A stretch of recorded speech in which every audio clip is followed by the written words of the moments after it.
Eu quero pregar nesta noite sobre o tema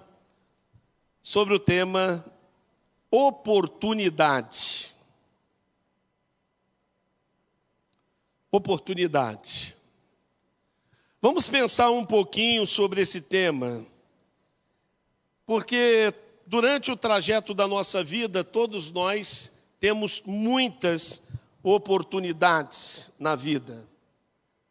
As oportunidades, elas vêm e vão embora. As oportunidades de todos os tipos, em todas as áreas. E por causa disso, dessas oportunidades, e por causa da nossa própria vida, a palavra de Deus nos traz uma advertência, que ela será a base da reflexão desta noite.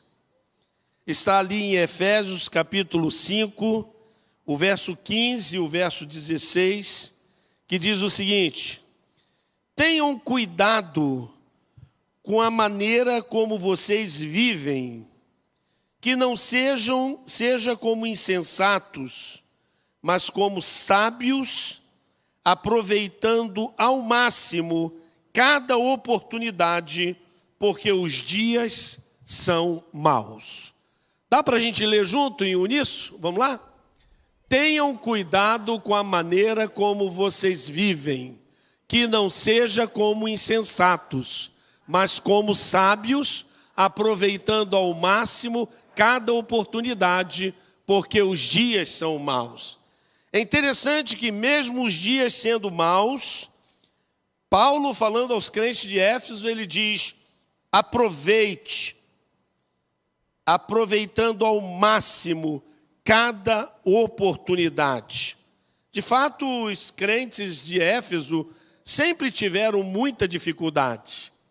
Você vai ver Paulo tratando disso ali em Timóteo, você vai ver João tratando ali no Apocalipse. Era uma igreja com muitas dificuldades.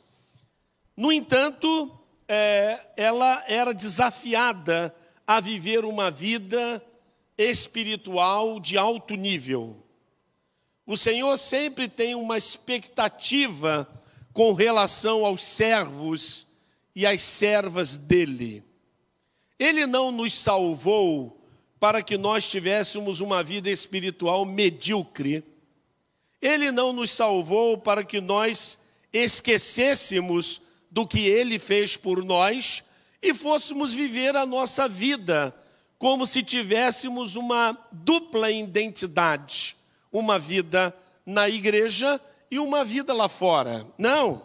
Não foi essa a ideia, não foi isso, para isso que Deus nos colocou no mundo, não foi para isso que Deus pensou em nós quando nos criou. Deus criou você, acredite nisso. Você não é fruto de um acidente, você não é fruto de uma atitude inesperada de duas pessoas, você não é nem mesmo fruto de um planejamento de um casal.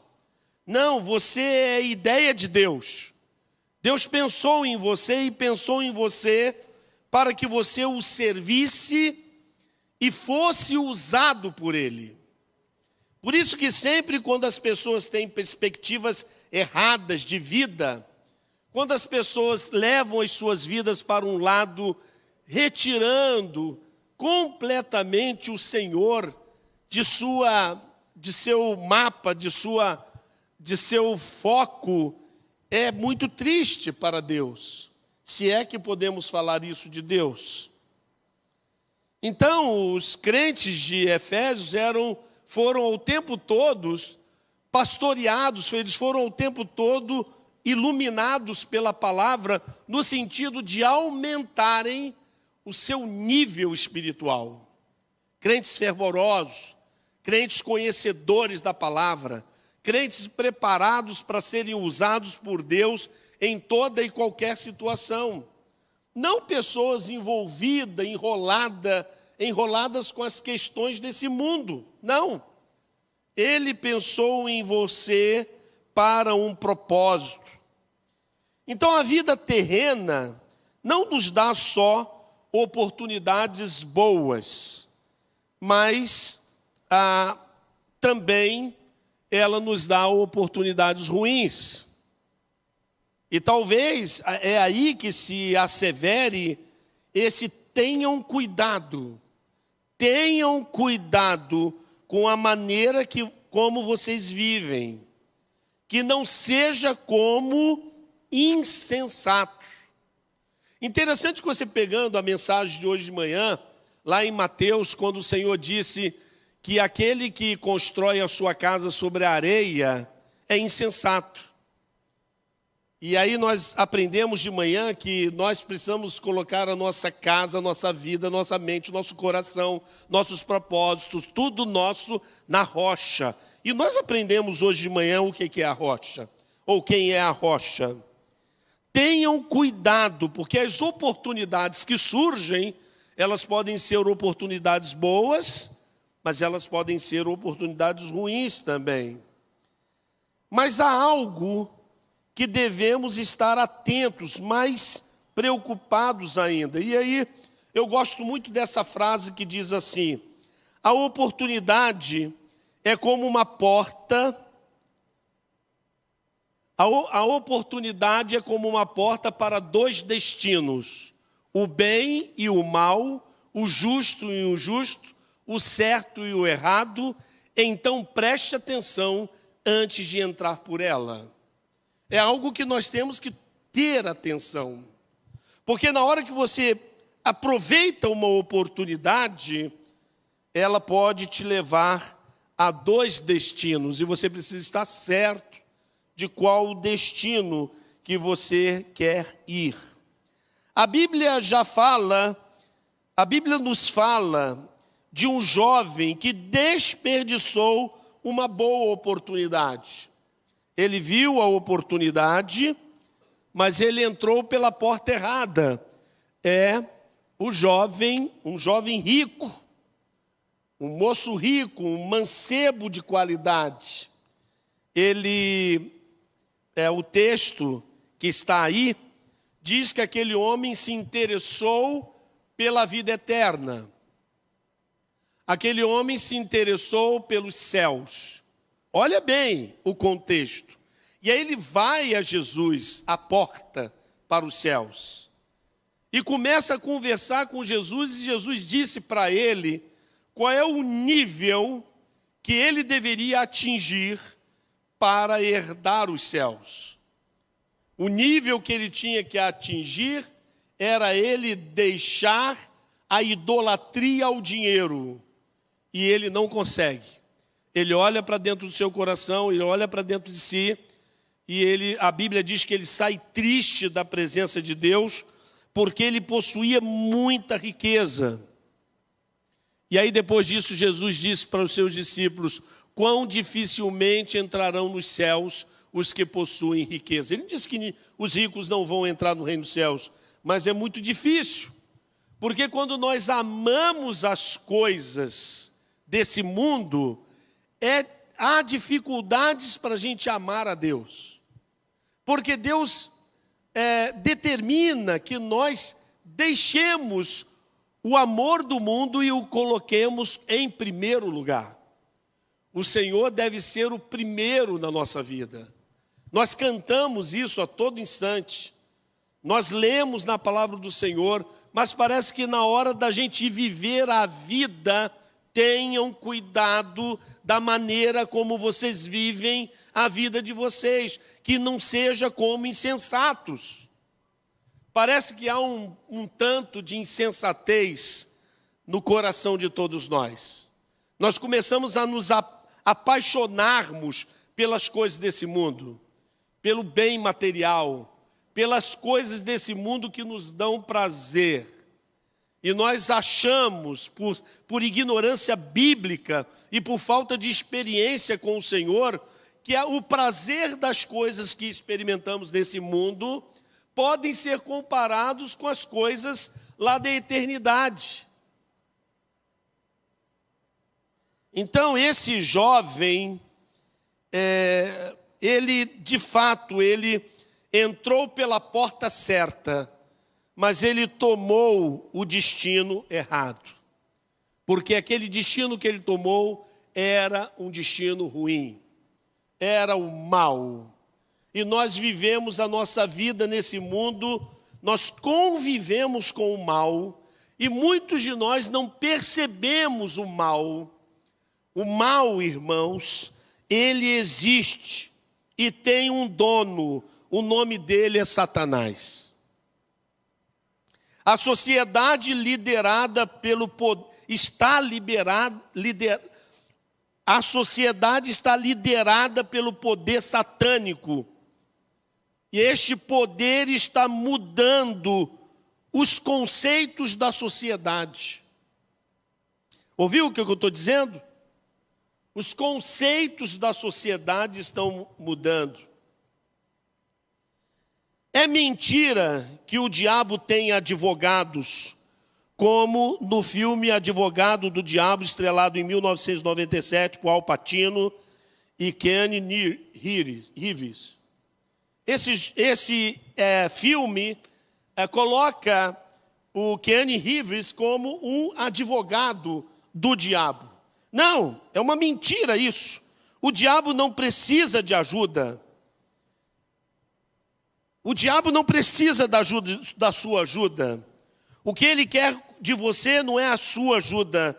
O que ele quer é usar você e depois descartá-lo por completo. Eu tive uma experiência interessante. Acho que eu já contei aqui, mas sempre tem gente nova para ouvir, né? Eu vindo da minha casa lá da Orla, eu moro na Orla, e vindo de lá eu vi um homem que parecia-me que ele era uma pessoa que precisava de ajuda, precisava de um alimento, alguma coisa. Na hora que eu passei por ele, que eu olhei bem fora da cidade, o Espírito Santo falou comigo: filho, volta lá, oferece comida para aquele homem. E aí eu imediatamente dei a volta, fui, parei o carro junto dele, abri o vidro, ele estava sentado no ponto de ônibus, eu: ei, tudo bem? Aí ele olhou para mim: tudo bem. Eu disse: já almoçou? E aí ele levantou-se, veio até o carro e colocou os braços assim, se apoiando no braço, e disse assim: ainda não. Aí eu disse: vamos almoçar? E ele disse: vamos, cadê? Eu disse: não, entra aqui dentro. Quando eu falei entra aqui dentro, ele se afastou do carro e disse: não, eu conheço você. Quando ele começou a falar isso, meu discernimento atinou: eu estou conversando com o diabo. E você vai entender por quê. Ele falou assim: eu entrar aí dentro? Não entro de jeito nenhum. E outra coisa, esse carro é meu. Aliás, tudo que tem é meu. Nisso que eu estou conversando com ele, eu tomei um susto tremendo, porque chegou um homem. Eu não sabia que era um homem, de repente eu ouvi uma voz atrás de mim. Aí eu fiquei todo arrepiado. Nossa, é agora que eu vou ver como é que é ver a avó pela Greta. Eu fiquei assim, aí eu fui olhando assim, era um homem que tinha parado o carro e estava oferecendo uma marmita para ele. Mas na hora que o homem ofereceu a marmita para ele, sabe o que ele disse para o homem? Como é que, eu passei outro dia aqui para deixar essa marmita, mas você não estava, então estou trazendo agora, você aceita? Aí ele: é a oferenda, né? A oferenda. Muitas pessoas acham que este mundo não tem nada de espiritual. E os que deveriam ter isso claramente em suas mentes estão envolvidos com as coisas desse mundo. Estamos mais parecidos com o mundo do que trabalhando para transformar o mundo com o evangelho do Senhor. Não, o diabo não precisa de ajuda, ele não tem advogados, ele é o mal em pessoa e hoje domina várias áreas do poder humano. Às vezes, o mal opera através de governantes, através de juízes e pessoas com poder de influência. O diabo está agindo no mundo. Ele teve a audácia de pegar o dono de todas as coisas, o Senhor, que se limitou a viver uma vida humana para nos ensinar o caminho dos céus, e o levou a um momento de tentação. E disse como se tudo fosse dele: isso tudo te darei se prostrado me adorares. Você tem esse inimigo. Esse inimigo está na sua casa, no seu trabalho, em vários lugares. Não ele próprio, porque ele não é onipresente. Ele não pode estar em 2 lugares ao mesmo tempo. Satanás só pode estar em um lugar de cada vez. Mas ele tem os seus demônios. E os demônios dele estão espalhados, perturbando. E as pessoas dizendo: isso é coincidência. Isso aconteceu por causa daquilo. Sempre querendo dar respostas humanas a perguntas espirituais. Ele se materializa. Ouviu? Não usa só o poder abstrato, mas se materializa publicamente. Ele tem mensageiros. Ele tem pessoas que ele fala pelas pessoas. São as pessoas endemoniadas.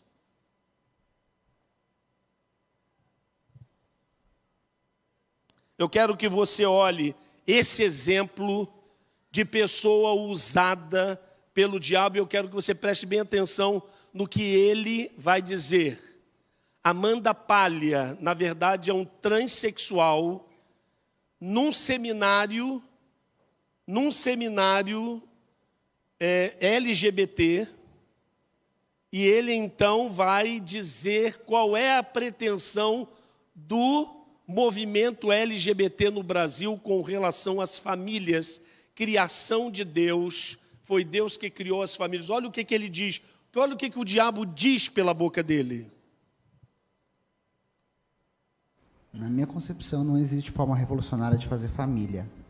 Ponto. Por quê? Quando dizem pra gente: o movimento LGBT quer acabar com a família, o movimento LGBT é um movimento promíscuo que defende o sexo desregrado, a gente entrou numa lombra dos 90 para cá de se colocar numa posição defensiva, de dizer: não, a gente não quer destruir família nenhuma, não. A gente só quer amar. Né? Ou não, a gente não tem nada a ver com promiscuidade, não. A gente até casa, a gente até tem filhos, a gente até constitui família. E isso é de um retrocesso político violento, que violenta inclusive a história de constituição do movimento LGBT na América Latina. Violenta a história dos ganhos e lutas feministas na América Latina. Então, cabe a radicalização nossa também de afirmar com todas as letras o que é uma estratégia política crítica antissistêmica. Porque vocês querem destruir a família. Sim. Queremos. Não é? E se a gente não quer, não vai ser ameaça. E se a gente não é capaz de perceber isso, a direita faz questão de corrigir nossa burrice, porque eles falam isso pra gente. Essa retórica da direita é a direita dizendo: vocês só são ameaça se quiserem mexer na família. Vocês só são ameaça se quiserem desregrar o sexo. Se quiserem desnormatizar o desejo. Vocês só são ameaça se mexem nisso daqui. E a gente vai dizer o quê? Então a gente não quer ser ameaça? Não, se a gente quiser ser ameaça, está todo o caminho traçado. É ali que a gente vai mexer e é ali que a gente... Viu? Quando perguntarem para a gente se a gente quer destruir a família, nós vamos dizer sim. E o auditório todo aplaudiu e riu. A voz do diabo. Nós temos que orar por esse rapaz, para que ele largue a homossexualidade e se volte para o Senhor, porque a mensagem da palavra de Deus é uma mensagem de transformação. O céu não vai se adaptar para a chegada das pessoas lá com os seus desejos desregrados e fora dos planos de Deus. Então o mal, preste atenção, querido, o mal está deixando a gente saber claramente que estão em guerra contra a família cristã, portanto contra Deus. Você sabe por que muitos cristãos não enxergam isso? Porque não estão querendo saber desse assunto ou não são cristãos de verdade. Porque a ideia de aceitar como natural os vários modelos de comportamento, de família, que aliás até a lei nos impõe e que estão conflitantes com a Bíblia, com o que a Bíblia diz, mostra que muitos cristãos não entendem o tipo de guerra que estamos enfrentando. Talvez alguém esteja dizendo assim, poxa, o pastor está mexendo nesse assunto. O pastor uma hora dessa vai se dar mal. O pastor não devia ser mais politicamente correto. Não, irmãos. O Senhor disse assim, e direi aos que estiverem à minha esquerda, apartai-vos de mim, malditos. Não que ele os transformou em malditos, mas porque eles se fizeram malditos. Todas as vezes que a gente abraçar o mal, a gente se torna malditos. Estamos numa guerra diferente. Pare de ser um crente isentão. Pare. Comece a dizer a favor da família. Não tenha medo da lei dos homens, porque a palavra de Deus diz que não devemos temer os homens que podem nos matar e depois não podem fazer mais nada. Temam antes a Deus, que além de te matar, pode te mandar para o inferno. O temor no nosso coração deve ser aumentado com o conhecimento da palavra. Paulo, falando aos mesmos crentes de Efésios, lá em Éfeso, ele diz assim, no capítulo 6, verso 12, pois a nossa luta não é contra seres humanos, não é contra a mão da palha. A nossa luta é contra os poderes e autoridades, contra os dominadores deste mundo de trevas, contra as forças espirituais do mal nas regiões celestiais. Você percebe o tipo de guerra que você está envolvido? Porque se você não perceber as oportunidades que se abrirem à sua frente, elas serão maravilhosas, mesmo você enxergando que elas apontam para o mal.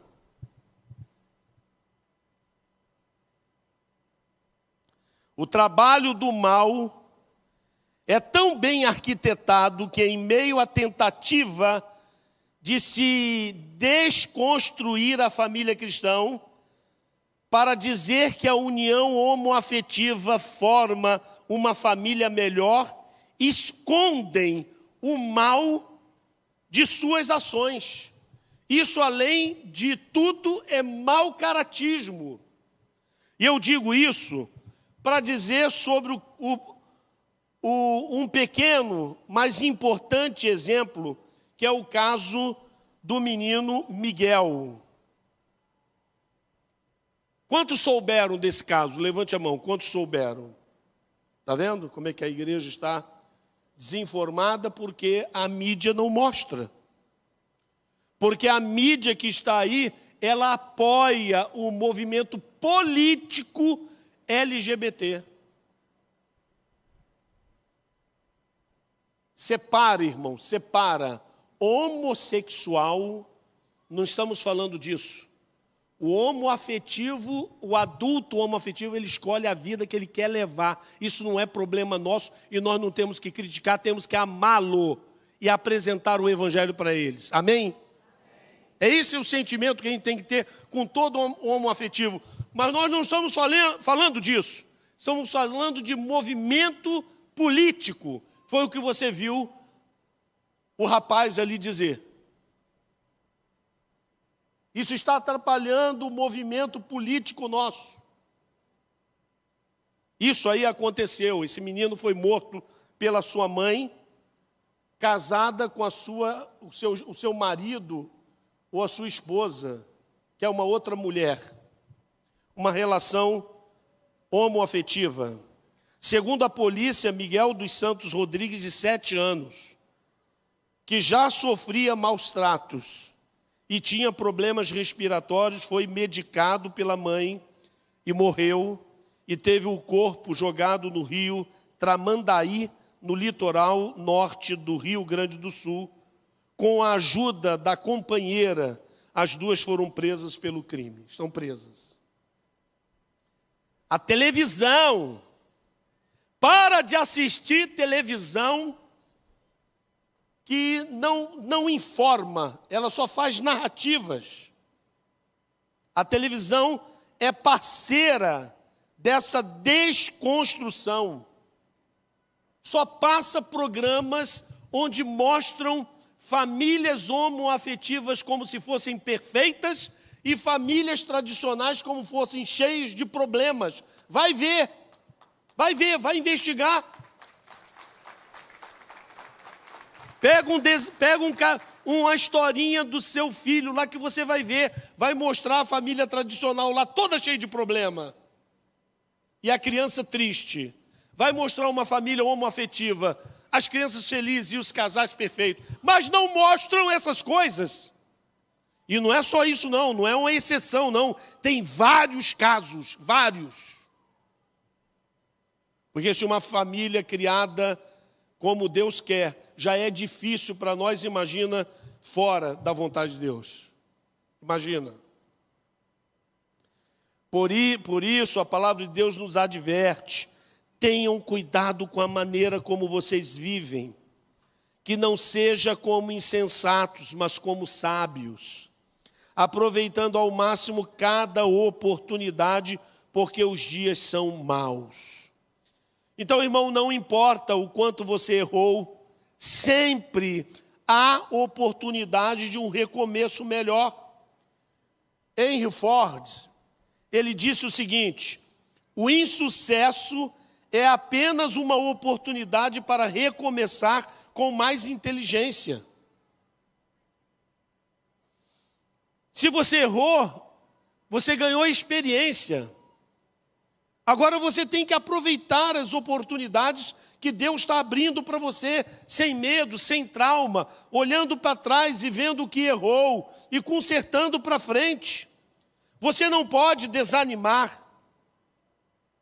Você precisa abraçar a oportunidade certa. Quem sabe Deus te trouxe aqui hoje para você ouvir sobre isso. E aí vem uma pergunta que eu acho importante para nós seguirmos para o final dessa mensagem. O que faz alguém perder uma boa oportunidade? O que será que faz? Abre uma oportunidade e a pessoa perde a oportunidade. Bem, eu daria várias respostas. Eu tive muita dificuldade na hora que eu estava fazendo essa mensagem, porque abriu um leque tão grande na minha frente que eu não sabia o que eu poderia destacar, mas Deus colocou em meu coração que a incredulidade é a maior causa de nós não aproveitarmos as oportunidades boas que Deus nos dá. A incredulidade impede que a gente não distingua bem, que a gente não sinta a mão de Deus, que a gente não veja Deus nos conduzindo pelo caminho certo, porque a incredulidade é isso.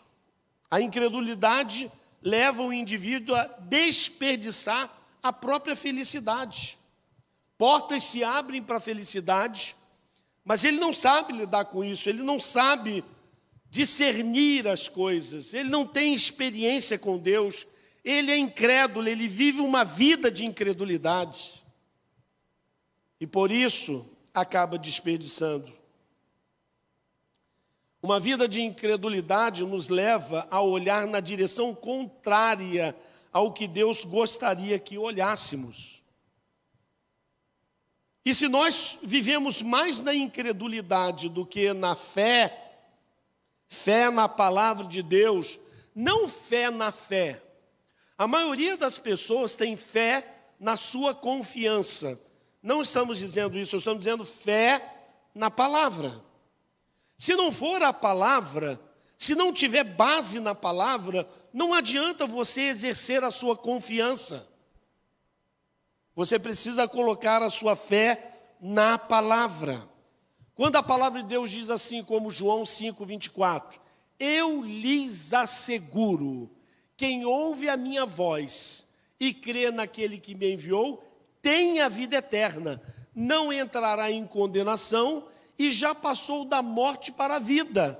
Se você crê nisso, não há nada que abale você dizendo que você não é um salvo. Quando você estiver passando por problema, você vai lá na palavra e encontra Romanos capítulo 8, a partir do verso 36, você vai ver lá Paulo dizendo, nada pode nos separar do amor de Deus que está em Cristo Jesus.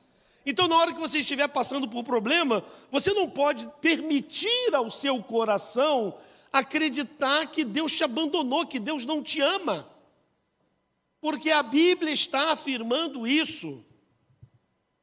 O grande problema é que a gente quer interpretar o amor de Deus. Achamos que Deus nos ama se Ele fizer isso ou aquilo. Só que Ele não é capacho seu, Ele é Deus. Ele é Deus todo-poderoso.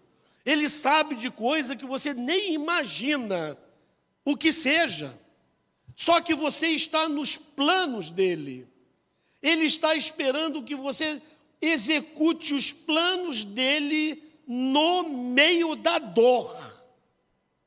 Ele fica ali esperando. Foi o que ele esperou de Jó. Ele permitiu toda a dor de Jó, depois ele ficou esperando. Sabe o que Deus ficou esperando? Eu sempre falo isso. Eu gosto de falar isso, eu amo falar isso. Quando Jó, ele passou por tudo aquilo, perdeu inclusive a saúde, estava para morrer. E a sua esposa vira para ele e fala assim, agora, rejeita esse teu Deus e morre. Ele disse assim, você fala como se fosse uma doida. Sabe o que Deus estava recebendo com essa palavra de Jó?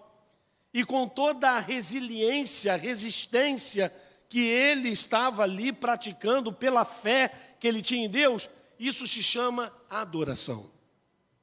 Adoração não vem só de uma vida tranquila, de uma vida cheia de felicidade, não falta nada, não.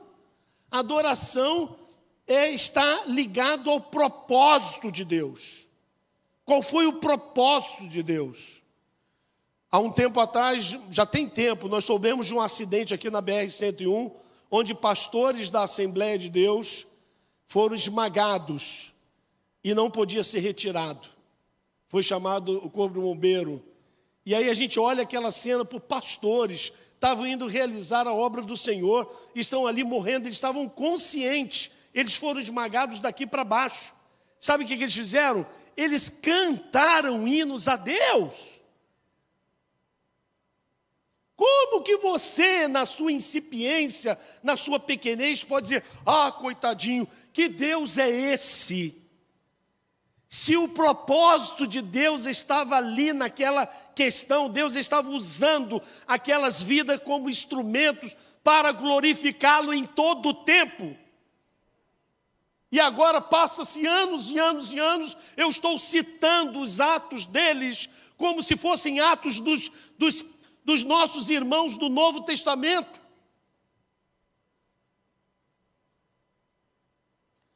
Nós temos que ter fé de verdade, crer de verdade. Não é crer para Deus fazer as coisas que você quer, é crer no que a palavra diz. Tiago capítulo 1, verso 6 diz, aquele que... leia para mim esse texto.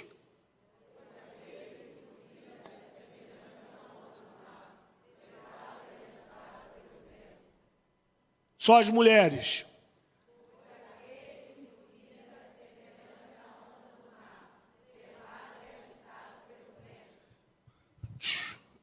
Uma vez está lá em cima, outra vez está aqui embaixo.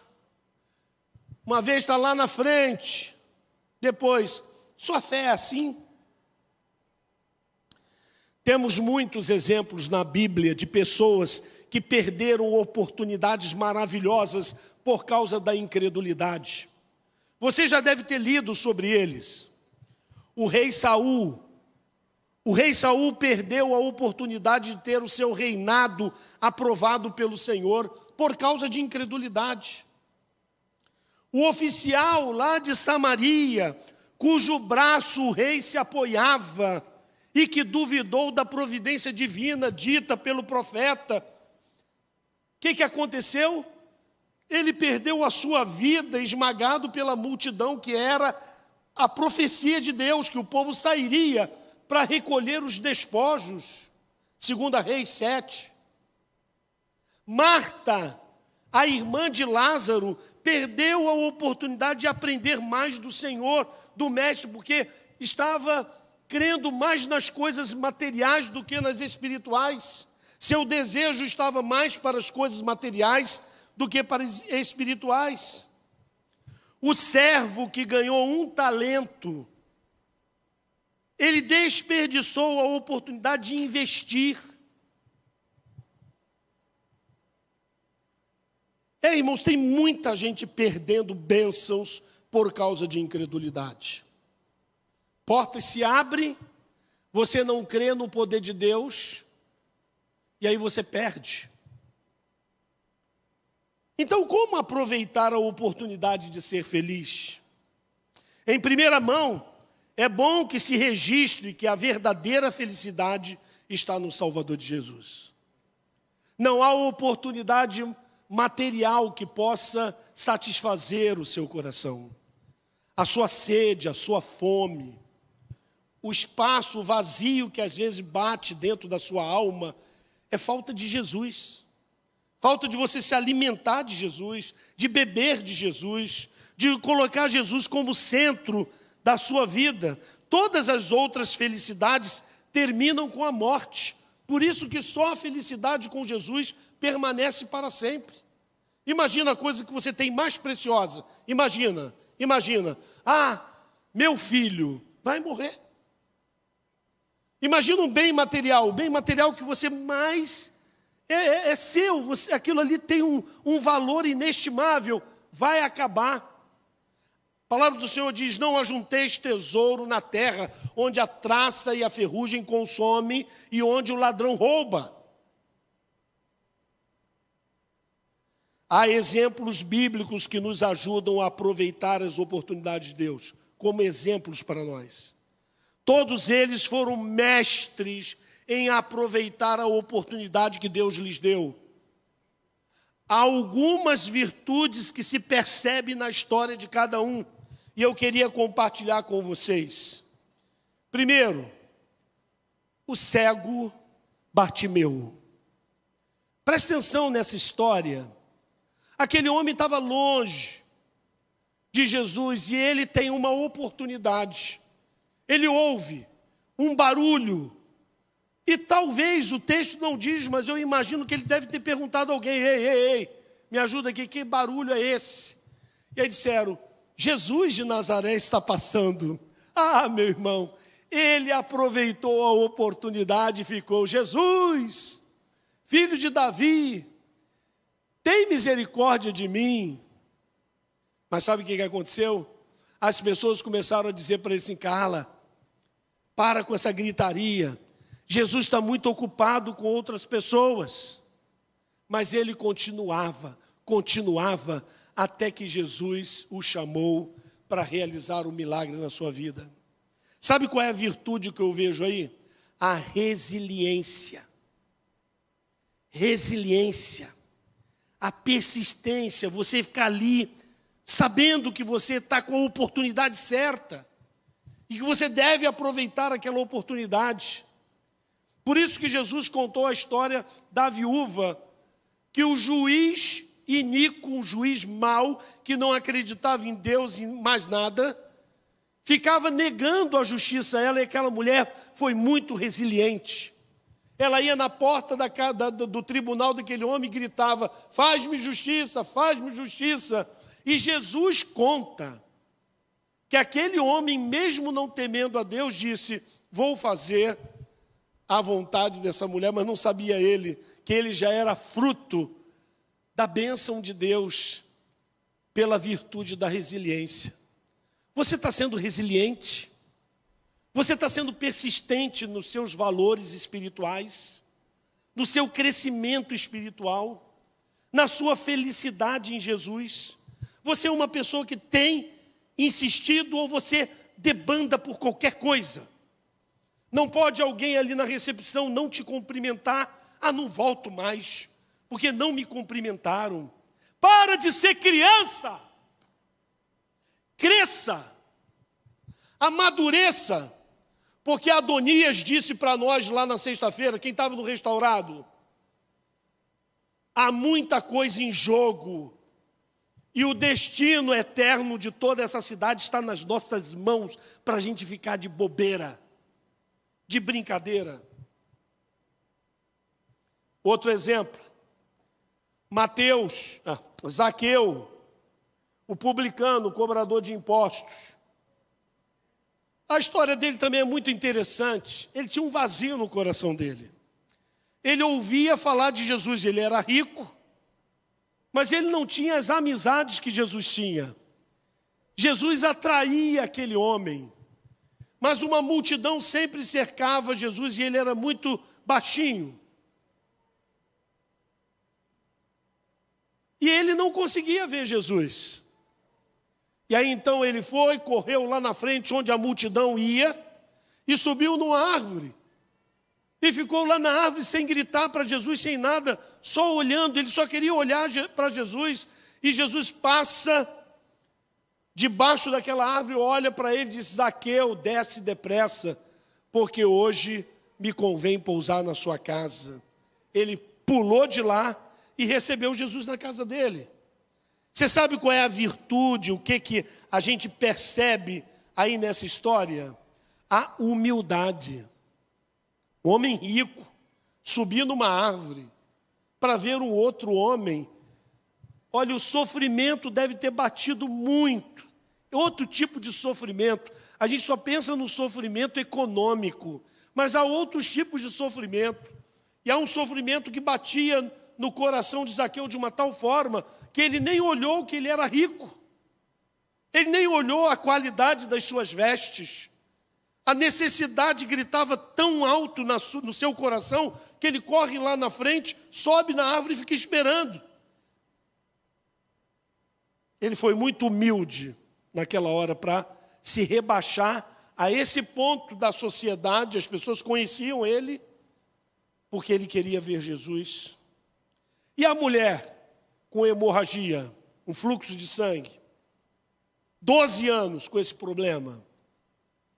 Está aí a história dela, você conhece a história dela. Essa mulher, ela estava lá no meio daquela multidão, todo mundo apertando Jesus, e ela com a sua necessidade, com a sua dor.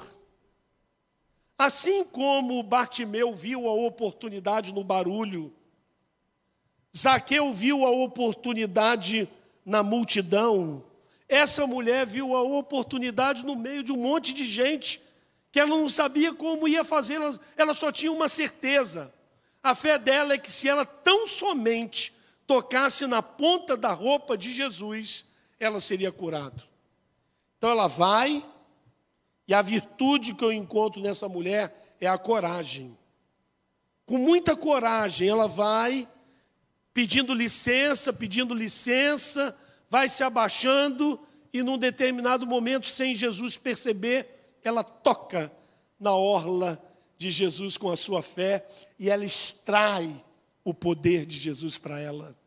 Uau, Jesus na hora sentiu: opa, alguém me tocou. Quem foi que me tocou? E os discípulos: Senhor, mas todo mundo te empurra. Não, mas alguém me tocou com o toque da fé. Será que não está faltando isso para você, essa oportunidade que Deus te dá todos os dias de você crer nele, Por que você não toca nele? Por que você não exerce a sua fé? E por último, um outro exemplo que a gente vê é a história do criminoso crucificado ao lado de Jesus. Que coisa, né? O homem está condenado, ele vai para a morte, fez tudo que é coisa errada, e aí agora ali na cruz uma oportunidade se abre. Ele olha para o lado, e quando ele olha, quem é? Jesus. Rapaz, como que eu poderia imaginar que na hora de eu morrer, no final da minha vida, eu ia ter uma bênção dessa crucificado do meu lado? E aí ele extrai do seu coração tudo aquilo que ele já tinha ouvido, já tinha visto sobre Jesus, porque ele vira para o outro que estava perturbando Jesus e diz: você não temes a Deus estando na mesma condenação? Aí olha para Jesus, Jesus todo arrebentado, todo ensanguentado, crucificado, e ele diz: você não temes a Deus estando na mesma condenação? Aquela oportunidade estava sendo aproveitada de uma forma espetacular, porque ele enxerga em Jesus todo arrebentado, todo ensanguentado, a divindade de Jesus. Você não temes a Deus estando na mesma condenação? E aí ele olha para dentro dele e confessa os seus pecados. Ele diz: nós estamos aqui porque merecemos, mas ele nenhum mal fez. E depois, como terceiro ato de seu abraço naquela oportunidade, ele já tinha um não. Então ele vai e fala para Jesus: Senhor, lembra-te de mim quando entrares no teu reino. Jesus diz: hoje mesmo estarás comigo no paraíso. Eita. Irmãos, nós temos que aprender a ver as oportunidades que Deus nos dá. Muitas pessoas jogam as oportunidades fora por besteira, por coisas que não valem a pena. Tem pessoas que olham as oportunidades por ganância, é o que lhe interessa, e não o que interessa ao reino de Deus, ao Senhor. Tem pessoas que não estão nem preocupados com as oportunidades que Deus te dá de você ser usado por Ele. Imagina se seu carro bate. Alguém bateu no seu carro, qual o propósito disso? Alguém teve um problema na sua vizinhança, qual o propósito disso? Você foi demitido, qual o propósito disso? Eu me lembro que quando eu aceitei Jesus como meu Salvador, eu tinha brigado com meu irmão, nós brigamos. E eu fui para a casa da minha tia e lá encontrei um folheto. E esse folheto da palavra de Deus inundou o meu coração. Eu e meu irmão já conversamos sobre isso, já nos abraçamos, nós nos falamos quase todos os dias. O Léo. Aquela briga, qual foi o propósito daquela briga? Sabe por que às vezes a gente não enxerga as oportunidades de Deus? Porque a gente não tem visão espiritual. Visão espiritual. Você precisa aproveitar as oportunidades. Sabe o que diz o Apocalipse, capítulo 3, verso 8? Diz assim, ó: eis que ponho diante de você uma porta aberta que ninguém pode fechar. Sabe? Então, aproveite as oportunidades que Deus te dá. Há muitas portas que Ele vai abrir para você. Não diga não para os propósitos de Deus. Você vai se sentir uma pessoa mais realizada, mais feliz, mais dentro da vontade de Deus. E Ele vai te usar. Acredite. E se você concorda comigo que Ele vai te usar, dê uma salva de palmas aí forte. Ele vai te usar.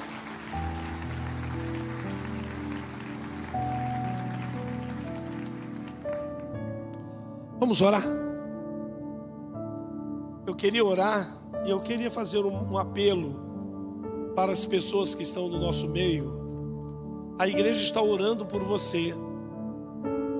Se você olhar para um lado, para o outro, você vai ver os membros da igreja já com as suas cabeças curvadas, orando por você. Mas você pode olhar para mim, porque eu quero fazer uma pergunta para você.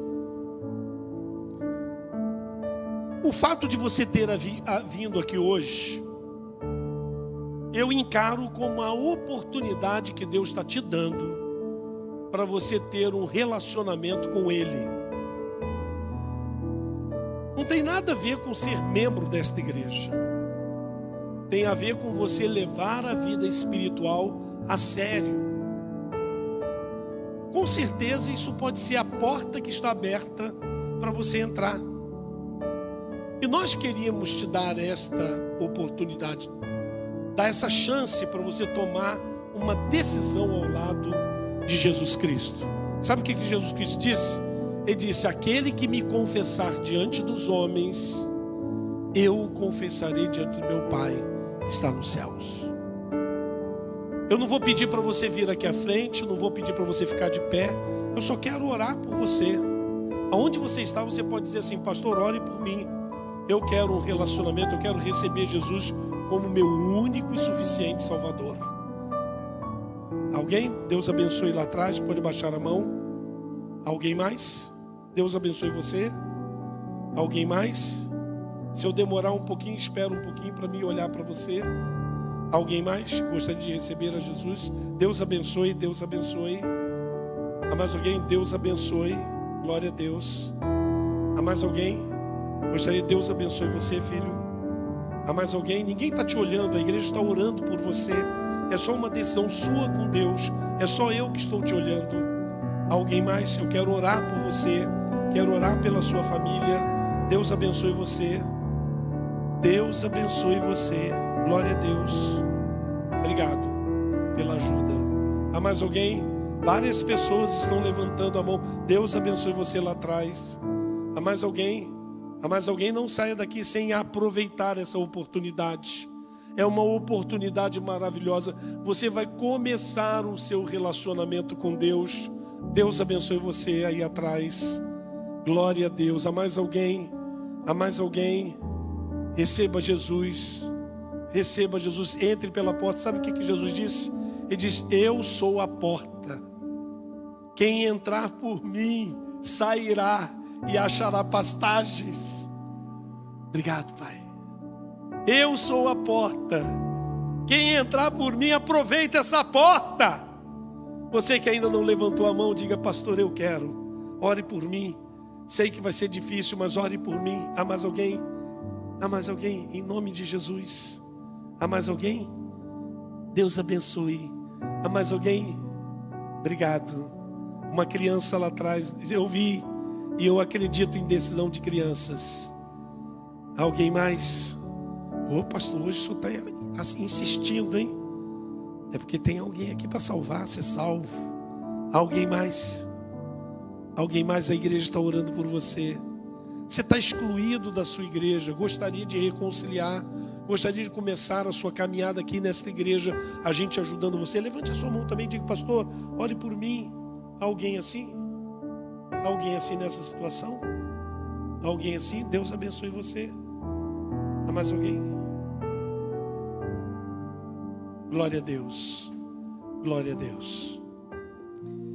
Senhor, nós te exaltamos, Pai. Na verdade, falta-nos palavras para expressar tudo aquilo que o Senhor representa para nós. Falta-nos palavras para dizermos tudo que o Senhor tem feito por nós, tudo que o Senhor tem colocado no nosso coração através da Tua palavra.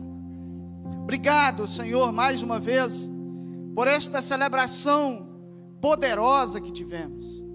Na verdade, ela é poderosa não porque nós cantamos bem, ou porque o pregador pregou muito bem. Ela é poderosa porque o Senhor está aqui, porque a Tua presença é real, porque nós sentimos que o Senhor está cuidando de nós. Senhor, nós consagramos esses moldes que foram feitos, os momentos dedicados à leitura da Tua Palavra e à oração, a um diálogo, a uma intimidade, a um mergulho profundo em Tuas águas, pela Tua igreja. Pai, que o Senhor continue derramando sobre o Teu povo a Tua graça e o Teu favor. Que haja pão na casa do pão, que haja fome e sede pela Tua palavra, pela Tua vontade, pelo Teu querer. Pai, que as pessoas, ao saberem que aqui há alimento e há alimento do bom, elas deixem suas vidas de migalhas para trás e venham aproveitar a oportunidade que o Senhor está lhes dando e entreguem as suas vidas ao Senhor. Pai, que essas células que foram aqui, seus líderes se apresentaram, que o Senhor os encha de alegria, que o Senhor os encha de ousadia, para que eles possam arrebanhar pessoas, discipular pessoas, que pessoas possam se achegar a eles e dizer: eu quero fazer parte desse time, eu quero jogar futebol com você, eu quero estar com você. Pai, nós cremos que o Senhor está começando a fazer algo novo em nós. Há um reavivamento em curso. E nada disso parte de nós, senão da Tua vontade e do Teu querer sobre as nossas vidas. Oramos, Pai, em nome de Jesus. Amém.